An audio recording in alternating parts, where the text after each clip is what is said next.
Law of contract, law of contract यानी संविदा विधि। संविदा विधि यहाँ लिखा है हिंदी में संविदा विधि। संविदा विधि में एक महत्वपूर्ण टॉपिक है एक्सेप्टेंस। एक्सेप्टेंस हिंदी में कहा जाता है स्वीकृत। एक्सेप्टेंस मीन्स स्वीकृत। और इंडियन कॉन्ट्रैक्ट एक्ट 1872 की सेक्शन 2 के बी में, यानी 2 के बी या 2 के ख भी आप लिख सकते हैं, 2 के ख में स्वीकृत को परिभाषित किया गया है। स्वीकृत कहा किसे जाता है, अब इसको हम बता रहे हैं। स्वीकृत कहा किसे जाता है on the behave of Indian Contract Act 1872 section 2 B यानी ख के अनुसार।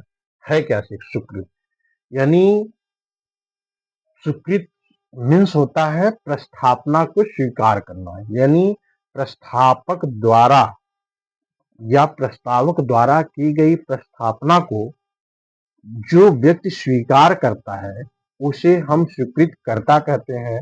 और उसके द्वारा जो स्वीकार किया जाता है यानी उसके प्रस्थापना के प्रति सहमत व्यक्त की जाती है या अपनी इच्छा व्यक्त की जाती है कि हम इससे सहमत हैं, उसे स्वीकृत कहा जाता है।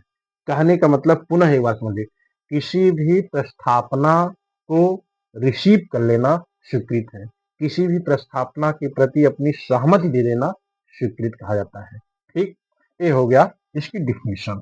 फॉर द एग्जाम्पल के माध्यम से देखते हैं।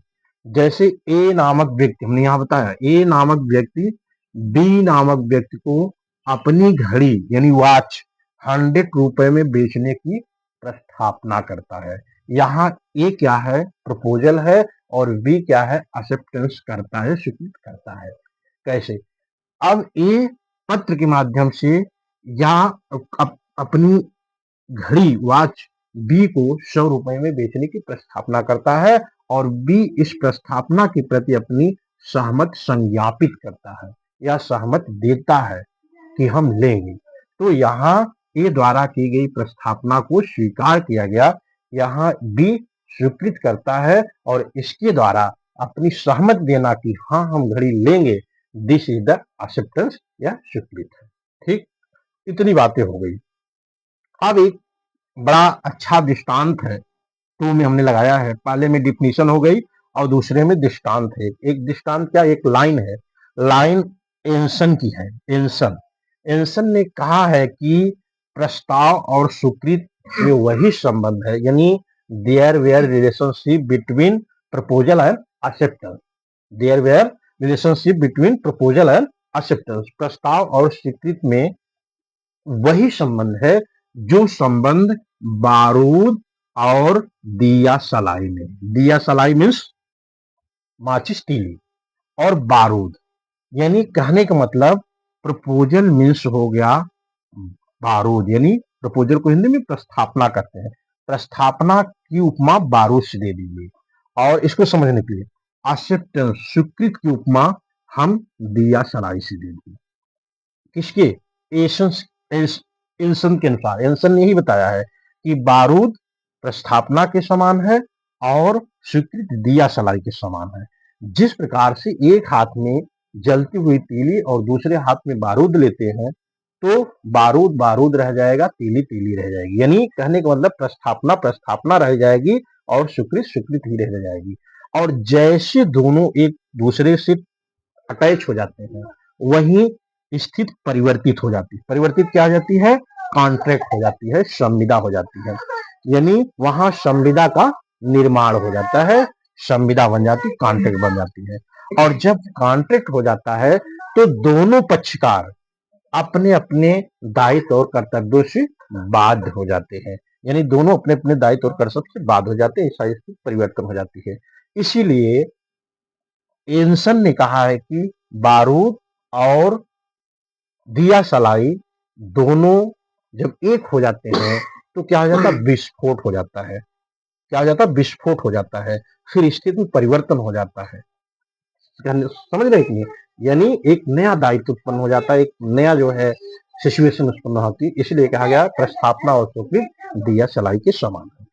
इसके बावजूद तीसरी हेडिंग जो महत्वपूर्ण हेडिंग आती है वह है legal rule for valid acceptance, विधिमान स्वीकृत के या स्वीकृत के विधिक नियम क्या है, किसी विधि स्वीकृत के विधिक नियम क्या है या विधिमान स्वीकृत के विधिक नियम क्या है, कब स्वीकृत विधिक होती है। निम्न दशाओं में स्वीकृत विधि होती है। पहला है स्वीकृत पूर्ण होनी चाहिए। स्वीकृत पूर्ण होने चाहिए मीन्स होता है स्वीकृत अधूरी नहीं पूर्ण रूप में स्वीकार की जानी चाहिए और शर्तहीन होनी चाहिए। एक एग्जाम्पल के माध्यम से बताते हैं। एग्जाम्पल हम यही उठाते हैं, यहाँ ए और बी वाला। ए ने अगर घड़ी बेचने की प्रस्थापना बी से करता है, बी ने प्रस्थापना को स्वीकार करता है, तो पहली चीज स्वीकार पूर्ण रूप से किया जाना चाहिए, ये हो गया। और स्वीकार शर्त रहित होनी चाहिए, यह नहीं कि हम घड़ी तब लेंगे जब आप घड़ी में रिपेयर करवाएंगे, ऐसा नहीं। स्वीकृत जो है शर्त ही होनी चाहिए। दूसरी जो कंडीशन है, दूसरी कंडीशन यह है समान ढंग से व्यक्त की गई। स्वीकृत समान रूप से व्यक्त किए हुए। समान रूप से मतलब यह है कि स्वीकृत में यानी प्रस्ताव में, प्रस्थापना में जो समय दिया गया हो, जो तरीका दिया गया है, स्वीकृत उसी समय और उसी तरीके के अकॉर्डिंग होनी चाहिए, उससे इधर उधर नहीं होनी चाहिए। तीसरी जो टॉपिक है, संसूचित होना आवश्यक है। स्वीकृत की संसूचना प्रस्तावक को होना आवश्यक है, अदरवाइज कॉन्ट्रैक्ट का निर्माण नहीं होगा। केस के माध्यम से देखते हैं। केस बड़ी लीडिंग केस है, फेल्ट हाउस वर्सेस बिडले।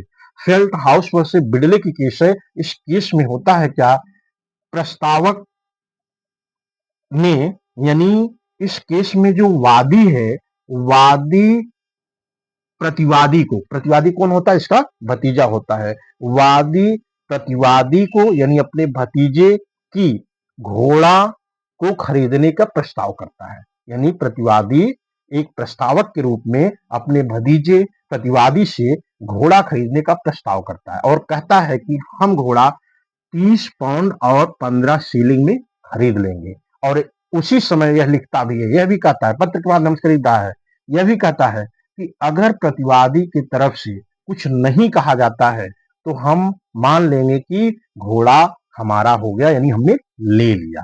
ठीक है, ऐसा कहा। इसी दौरान प्रतिवादी इसके बाद घोड़े को बेच देता, किसी दूसरे व्यक्ति को दे देता है।